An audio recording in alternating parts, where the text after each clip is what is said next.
Hola, profe, ¿cómo está, Rosy? Gracias Hola, por recibirnos, ¿cómo siempre es un placer. Gracias, gracias. Bienvenidos y bueno, es un placer también poder compartir lo que las chicas van a contar en la jornada de hoy. Claro que sí, porque es un ícono de Ramírez, la sinagoga, y han investigado sobre esto, Rosy, así que agradecemos muchísimo que nos cuenten. Bien, en primer lugar quiero contarte que las chicas actualmente están cursando sexto año, pero el año pasado eran parte del recorrido histórico de lo que se trabaja en quinto año y en quinto año se hacen investigaciones, también se realizan en historia y geografía y también se trabaja con lo que sería siglo XX, segunda parte del siglo XX de la historia mundial. A partir de los temas que vamos trabajando, en un momento llega una convocatoria del Ministerio de Educación junto con la Embajada de Suecia para presentar una producción en relación a las huellas del pasado histórico de Argentina en relación a la comunidad judía. Esta propuesta que venía del Ministerio de Educación la bajamos al curso, la bajamos a quienes querían trabajar, porque justamente como venían haciendo ellos distintos tipos de investigaciones, este grupo fue el que se propone justamente abordar la temática. ¿Y por qué empezamos a pensar que esa propuesta podía ser viable acá en Ramírez? Primero, principal, porque muchos de las personas mayores principalmente tienen un registro, un recuerdo que en una parte de nuestra localidad existía o hubo una sinagoga. Eso es como que era el vox populi, ¿no? Como que la sociedad ramirense tenía esa idea, pero en realidad cuando las chicas empiezan a investigar no había muchos registros. Era una historia en boca que ubicaba donde actualmente es la veterinaria de la cooperativa, el lugar donde supuestamente había habido una sinagoga. Y había una sinagoga porque nuestra población estaba conformada por muchos judíos también. Exacto. Entonces ellos van a hacer un detalle más específico de esta investigación, pero bueno, principalmente lo que quiero contarte es que la convocatoria consistía en la elaboración de un trabajo a partir de una fotografía y a partir de ese registro fotográfico elaborar una historia. En realidad la primera etapa fue un poco complicada porque no había registro documentado de esto y empezamos a indagar por distintas instituciones y finalmente terminamos en el ámbito de catastro de la municipalidad, donde allí sí obtuvimos el registro de que en algún momento este edificio había sido una sinagoga. Con los tiempos un poco acotados, terminamos el trabajo con lo que surgió allí, con este registro documentado, y ese trabajo se envía al Ministerio de Educación, en el cual más o menos en diciembre, eso fue de noviembre a diciembre, nos informan que el trabajo había sido seleccionado, porque ¿en qué consistía además de investigar? El reconocimiento por parte del Ministerio de Educación y la Embajada de Suecia de que todos los trabajos seleccionados de todo el país iban a ser parte de una producción bibliográfica y digital, que iba a ser editado este libro en Argentina y también en Suecia. La propuesta, ¿sí?, de las chicas fue seleccionada junto a 16 trabajos más de todo el país, de un centenar que se presentaron entre los meses de octubre y noviembre del año pasado. Ahí es como que tenemos la primera etapa, ¿no? Que obviamente que las chicas muy contentas de haber logrado esto, porque por ahí es un desafío que implicó mucho trabajo de parte del grupo. De investigar, de quedarse los sábados leyendo, estudiando y viendo qué se podía presentar para la producción. Esa, decía, fue la primera etapa, ¿no? Que es como que se cerró una etapa de haber obtenido este reconocimiento, donde un poco el reconocimiento implica esta producción bibliográfica y una serie de libros que también el Ministerio de Educación envía para que esto sea parte de la biblioteca de la escuela.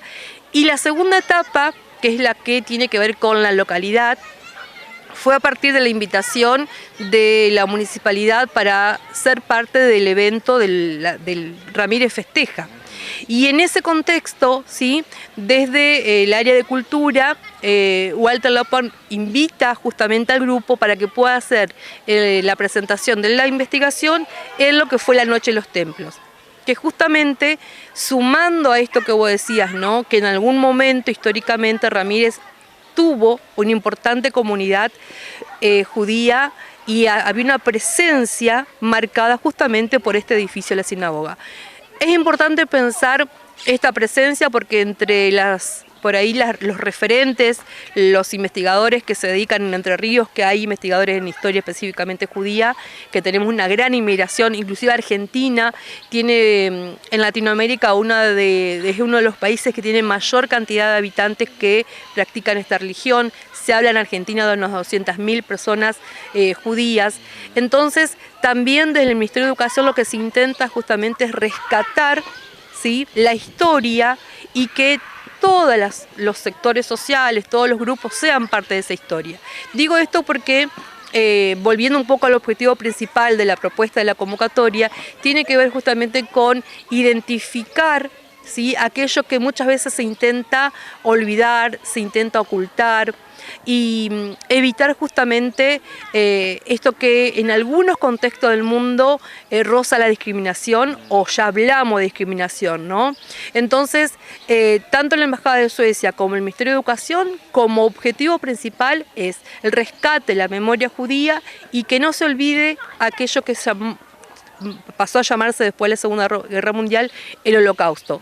Reconocer que todos somos iguales en la sociedad, ¿sí? Evitar la discriminación y a partir del reconocimiento histórico de las distintas comunidades, que cada comunidad tiene justamente su forma de manifestarse, su forma de construir el presente y el pasado, el respeto a todos los grupos, a todas las religiones y a las comunidades, que cada uno tiene lo propio, ¿no? Que la construcción de la sociedad tiene que ser parte constitutivamente de todos estos grupos.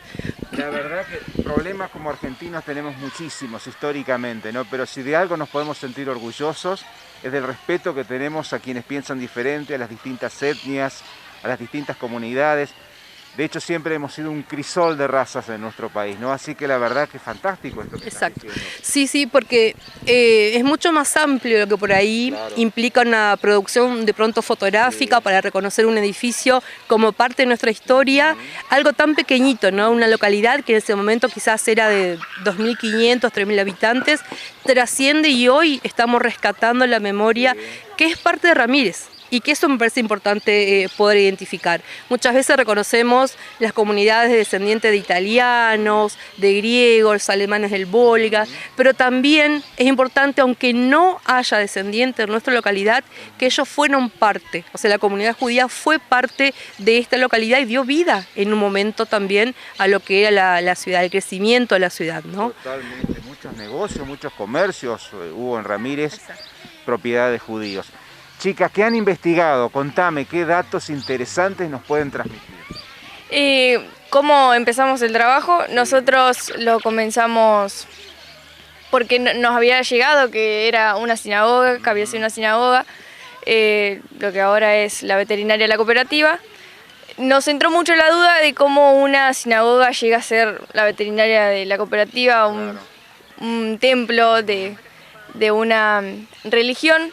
Así que nada, empezamos a investigar, entramos a Facebook, encontramos una imagen de la sinagoga, abajo gente comentando que sí, que sabían que había sido una sinagoga, cosas que habían vivido.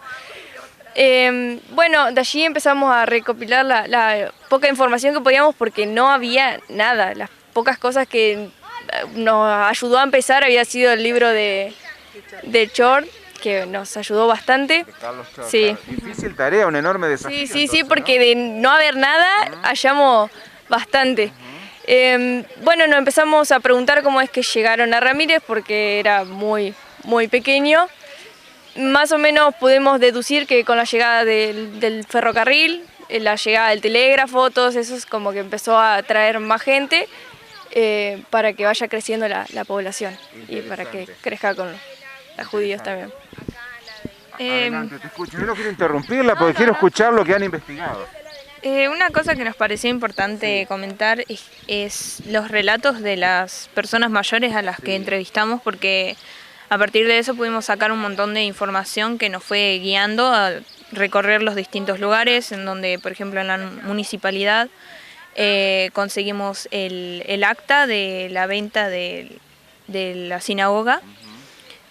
También vimos planos, pudimos ver fotos donde habían familias y muchos recuerdos de las personas que entrevistamos, que a mí me conmovió mucho porque ellos contaban sus recuerdos de cuando eran chicos también y que como eso se fue olvidando con el tiempo y más acá en Ramírez, que es una parte importante y de la población y que nos representa a todos porque somos también de ascendencia. Seguro.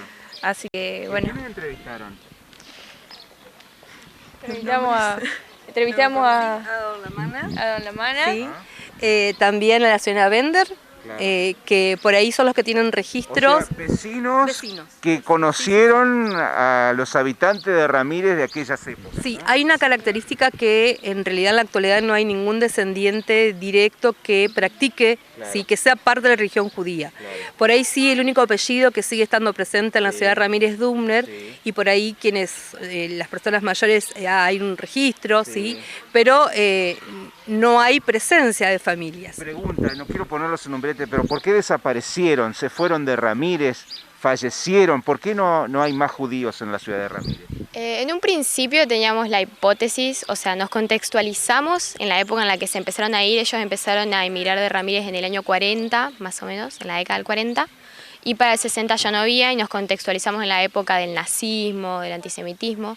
Sin embargo, los relatos de las personas a las que entrevistamos coincidían en que en realidad se fueron por una cuestión económica, en la que en otras ciudades les iba mejor, o bueno, acá se sabe que en esa época solamente había educación primaria, y algo que caracteriza a la cultura judía es que se toman muy en serio la educación. Entonces muchos se fueron con sus hijos a terminar sus estudios secundarios, universitarios.